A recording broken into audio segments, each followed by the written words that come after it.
बिस्मिल्लाहिर्रहमानिर्रहीम। अस्सलाम student, welcome to my channel Sidra economics lecture. आज हम टॉपिक डिस्कस करने जा रहे हैं वो है लॉ ऑफ डिक्रीजिंग रिटर्न। ठीक है, तो हमने लॉ ऑफ डिक्रीजिंग रिटर्न के अजम्पशन करने हैं, उसका शेड्यूल, उसका डायग्राम और एप्लीकेशन ऑफ द लॉ, यानी कि डिक्रीजिंग रिटर्न कहाँ, लॉ ऑफ डिक्रीजिंग रिटर्न कहाँ पे अप्लाई होता है। तो देन हम फर्स्ट ऑफ ऑल इसकी देखते हैं definition. In a given state of technology, when the unit of variable factor are increased with the unit of other factor या fixed factor, the margin productivity decrease। यानी कि हमारा जो given of state technology हो, यानी कि जो हम टेक्नोलॉजी यूज़ करें वो स्टेट हो, एक ही टेक्नोलॉजी हो, और देन क्या हो, when the unit of variable factor increase. First of all आपको पता होना चाहिए कि वेरिएबल फैक्टर कौन से होते हैं। वेरिएबल फैक्टर उन फैक्टर को कहते हैं जिसके आप यूनिट इंक्रीज़ कर सकें। ठीक है, आपको प्रोडक्शन इंक्रीज़ करनी है तो आप उनके यूनिट इंक्रीज़ कर दें, अगर आप प्रोडक्शन डिक्रीज़ करना चाहते हैं तो आप उनकी क्या कहते हैं यूनिट डिक्रीज़ कर दें। और जो है अदर फैक्टर जैसे फिक्स फैक्टर कहते हैं, जो फिक्स फैक्टर होते हैं उसे आप इंक्रीज़ और डिक्रीज़ नहीं कर सकते। फॉर एग्जांपल लैंड, अगर आपने थोड़ी सी प्रोडक्शन इंक्रीज़ करनी है तो आप लैंड यानी कि अपनी कंपनी को बड़ी तो नहीं कर सके, नहीं ना। क्या करेंगे आप, लेबर ज़्यादा कर देंगे या कैपिटल यानी कि सरमाया ज़्यादा लगा देंगे, तो आपकी क्या हो जाएगी, प्रोडक्शन इंक्रीज़ हो जाएगी। ठीक है, इनकी डेफिनेशन क्या है कि जब हमने गिवन स्टेट ऑफ टेक्नोलॉजी हो द वेरिएबल फैक्टर इंक्रीज, जब हम वेरिएबल फैक्टर को इंक्रीज़ करेंगे यानी कि उसके पहले जितने लगाते हैं उससे ज़्यादा लगाएंगे with the unit of other factor यानी फिक्स फैक्टर, यानी कि हमने वेरिएबल फैक्टर किसके साथ लगाना, फिक्स फैक्टर के साथ। यानी कि आपने इंक्रीज़ तो करना है वेरिएबल फैक्टर, लेबर और कैपिटल को इंक्रीज़ करना है, लेकिन आपको किसके साथ लगाना है, फिक्स फैक्टर, यानी कि ज़मीन भी होगी तभी आप इनको इंक्रीज़ करेंगे ना। तो ठीक है, the margin productivity decrease, then आपकी मार्जिन प्रोडक्टिविटी क्या होगी, डिक्रीज़ होगी। मार्जिन प्रोडक्टिविटी कहते हैं कि एक यूनिट इंक्रीज़ करने से जितनी आपकी टोटल प्रोडक्शन में इंक्रीज़ हो या डिक्रीज़ हो, उससे कहते हैं कि एक यूनिट से हमारी टोटल प्रोडक्शन में या जितना फ़र्क है उससे कहते हैं मार्जिन प्रोडक्टिविटी। ठीक है, तो देन हम इसके देखते हैं अजम्पशन। अजम्पशन क्या है, फिक्स फैक्टर। तो हमने यहाँ पे ज्यूम करना है कि हमारा जो फिक्स फैक्टर है वो एटलीस्ट वन फैक्टर क्या हो, फिक्स फैक्टर हो। तो हमने यहाँ पे फिक्स फैक्टर कौन सा रखा है, लैंड। 4 फैक्टर ऑफ प्रोडक्शन होते हैं ना, land, labour, capital and organisation. Then हमने यहाँ पे एज्यूम करना है कि हमारा वन फैक्टर क्या फिक्स हो, तो हमारा जो फिक्स फैक्टर है वो क्या है, लैंड है। सेकेंड हमारा एजम्पशन है वो है वेरिएबल फैक्टर्स। वेरिएबल फैक्टर्स, ठीक है, यहाँ पे एस लगा हुआ है, सॉरी यहाँ पे फिक्स के साथ भी एस लगा लेकिन इसके साथ एस नहीं आना। ठीक है, वेरिएबल फैक्टर क्या है, unit of capital and labour I use एव वेरिएबल फैक्टर, यानी कि हमने जो यूनिट करना है ना लेबर और कैपिटल का, उसे हमने as a variable factor use करना है। क्यों, क्योंकि हम वेरिएबल फैक्टर का मतलब क्या होता है, मैंने पहले बताया था कि जिससे आप प्रोडक्शन इंक्रीज़ करनी है तो उसकी यूनिट इंक्रीज़ कर दें, अगर प्रोडक्शन डिक्रीज़ करनी है तो आप उसके यूनिट डिक्रीज़ कर दें। ठीक है, तो हमने कौन कौन से वेरिएबल फैक्टर लेने हैं, कैपिटल और लेबर। ठीक है, देन हमारा थर्ड असम्पशन है फैक्टर प्राइस। फैक्टर प्राइस क्या है, there is no change factor price. हमारे 4 फैक्टर प्रोडक्शन होते हैं, लैंड, लेबर, कैपिटल और ऑर्गेनाइजेशन। तो हमने यहाँ पे ज्यूम करना है कि हमारे जो 4 फैक्टर की प्राइस है, यानी कि आप लेबर को क्या क्या कहते हैं वेज देते हैं, कैपिटल पे क्या इंटरेस्ट रेट देते हैं, लैंड का क्या रेंट देते हैं, वो क्या इंक्रीज ना डिक्रीज यानी कॉन्स्टेंट है।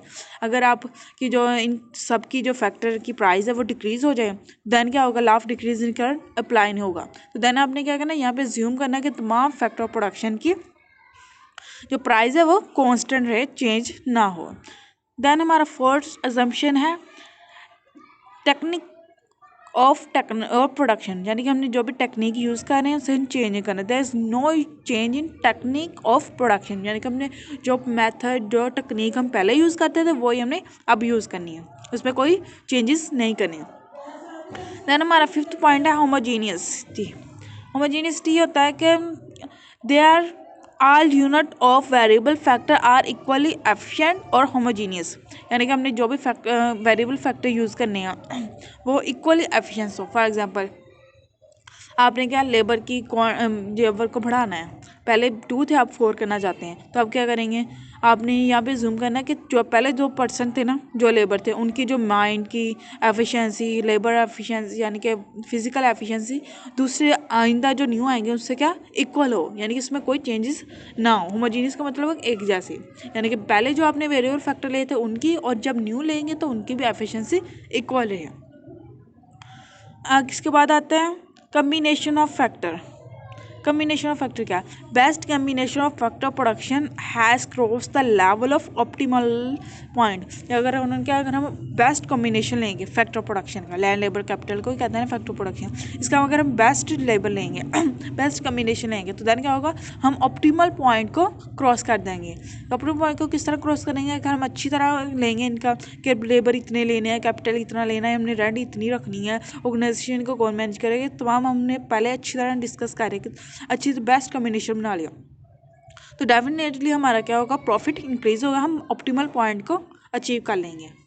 तो देन हम इसके शेड्यूल के जरिए देखते हैं कि इस इलाफ डिक्रीजिंग ट्रेंड कैसे होता है।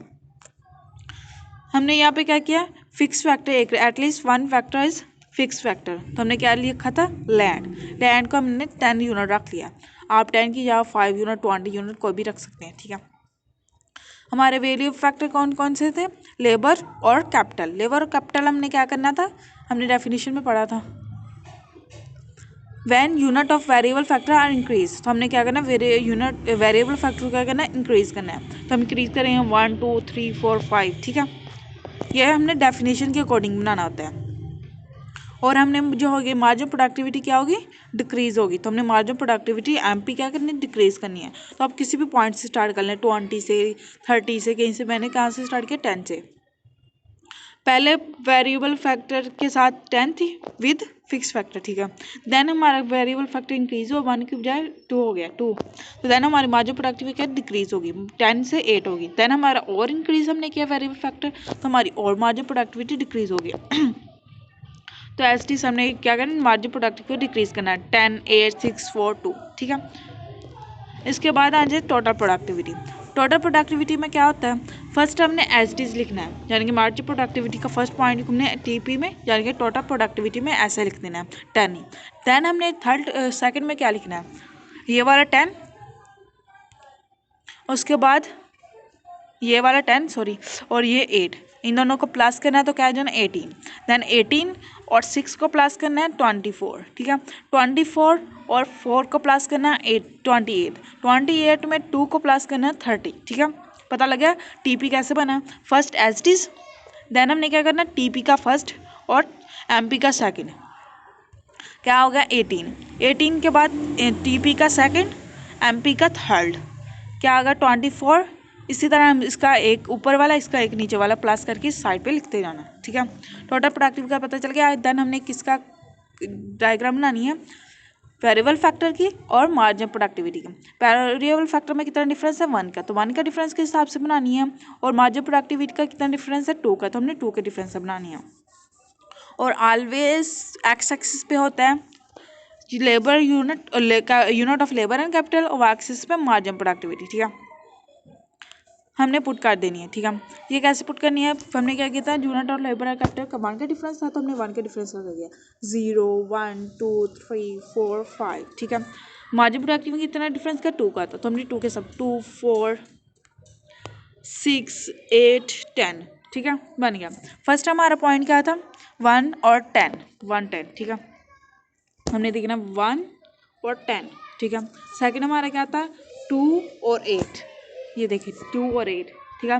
थर्ड क्या है, 3 और 6, 3 और 6, और 4 क्या है, 4 4 4 एंड 4, लास्ट हमारा है 5 2 5 एंड 2, ठीक है। तो हमारे ये पॉइंट बन जाएंगे। हमने इन तमाम पॉइंट को एक लाइन में ड्रॉ कर देना है। आपने ऊपर से ड्रॉ करना है, ये मेरा हो नहीं रहा तो अब मैं नीचे से बता देते हैं, ऐसे एक लाइन में ड्रॉ कर दें। ड्रॉ करने के बाद हमने फर्स्ट पॉइंट को ए का नाम देना है, सेकंड पॉइंट को बी का, थर्ड को सी का, फोर्थ को डी का और फिफ्थ को ई का नाम दे देना। लाइन ड्रॉ करने के ऊपर हमने ये जरूर लिखना मार्जिन प्रोडक्टिविटी कर्व, ताकि पता चले हमने टीपी का नहीं एमपी का कर्व बनाया है, ठीक है। पता चल गया डायग्राम से कैसे करना है कि हमने एक्स एक्सिस पे unit of labour and capital और वाई एक्सिस पे मार्जिन प्रोडक्टिविटी। देन हमने फर्स्ट कम्बिनेशन शो करना है 1 और 10, 1 और 10, फिर सेकंड कम्बिनेशन को 2 और 8, 2 और 8, इस तरह हमने मिलाते जाना है और हमारा कर्व बन जाएगा, ठीक है। इसके बाद आते हैं एप्लीकेशन ऑफ लॉ। क्या ये अप्लाई कहाँ होता है लॉ कि हम जब वेरिएबल फैक्टर को इंक्रीज करते हैं तो हमारी मार्जिनल प्रोडक्टिविटी डिक्रीज होती है, कहाँ पे होता है ऐसा?